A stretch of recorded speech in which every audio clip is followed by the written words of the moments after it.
the birth-death ratio.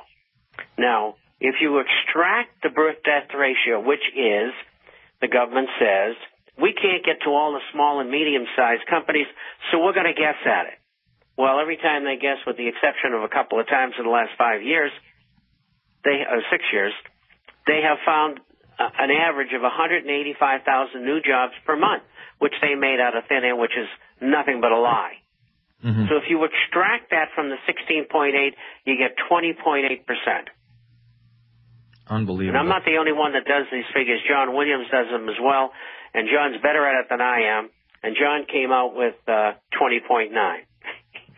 So we'll use John's figures. Well, it seems like they're so similar. Why don't you tell people how they can get your information, Mr. Chapman? Well, they can go to theinternationalforecaster.com. That's theinternational, FORECASTER.com. Or they can call toll-free 877-479-8178. That's 877-479-8178. You get a free introductory copy, and you can have either one by email or by hard copy through the Postal Service.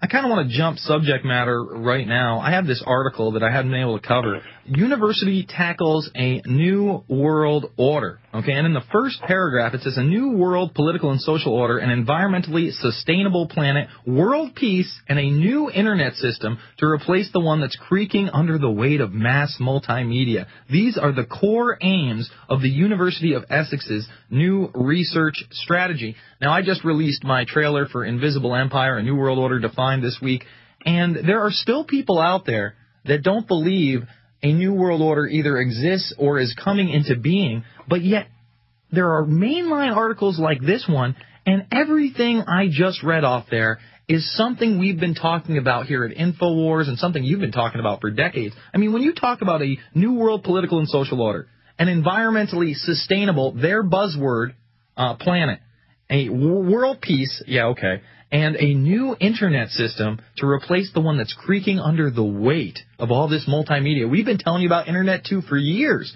What does that tell you? Does that tell you that we are accelerating at a pace never before seen towards this globalist new world order when they're just printing it in mainline articles, having workshops at the University of Essex and other universities?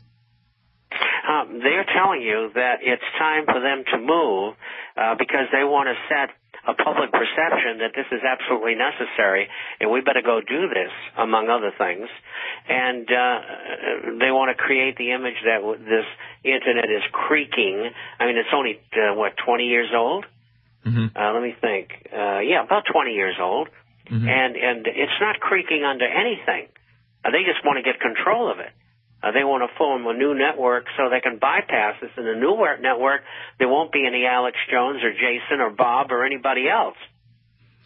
I think that you're spot on with that. And, again, the headline out of the Drudge Report right now that goes to CNET is about this Cybersecurity Act and the latest provisions on the bill. They have a 55-page draft. And, of course, not only the Cybersecurity Act, but the Cyberbullying Act, where if you insult somebody, you call somebody fat on the Internet, you might be, you might be in trouble, Bob. It might be a crime. You might have to have your Internet shut off, and you might need to go to prison. And then they're using this pop icon, Miley Cyrus, to promote this to the younger generation as if it's the norm. And we don't need free speech in this country. Well, they're doing the same thing in Canada as well. I'm running a piece under Canada that came from the Globe and Mail.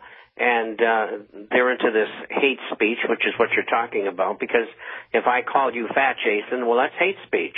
And if you call me fat, to me, Bob, it's true. But anyway, no, not quite. But the point is, I just thought I'd make a joke.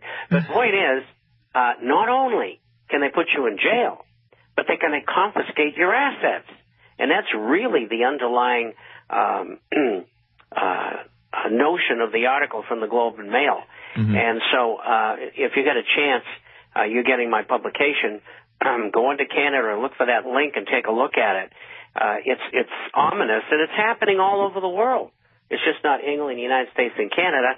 It's happening elsewhere as well. And they're building the infrastructure right now in this country with Obama, just coming out and saying we're going to have a new cybersecurity office and we're going to have a cybersecurity czar. Did you ever think that we would see the day in the United States where we had czars again? No, and it's something that is being used to bypass law, bypass Congress, and so that the executive branch will have its own little kingdom. And we can hark back to Elizabeth the First, Elizabeth the Second we have now, and the evolution of dictatorial government. It is the evolution of dictatorial government, and as you said, the national security apparatus that is building this infrastructure is just completely unbelievable. They will invoke their executive powers and just say, look, we're beyond the law, we're beyond checks and balances, we decide what we want to do. And, that's why I make it a point to let people know everything you do on your cell phone and on the internet right now, if you're with a major provider, and everybody listening right now is with a major provider, is tracked, traced, and databased. They have the secret room. It went to court. They threw it out of court from Bush's retroactive immunity. Then it went to appeals court. They threw it out of appeals court last June. We'll be back with Bob Chapman. I'm Jason Burmis. It's the Alex Jones Show, PrisonPlanet.tv, Infowars.com.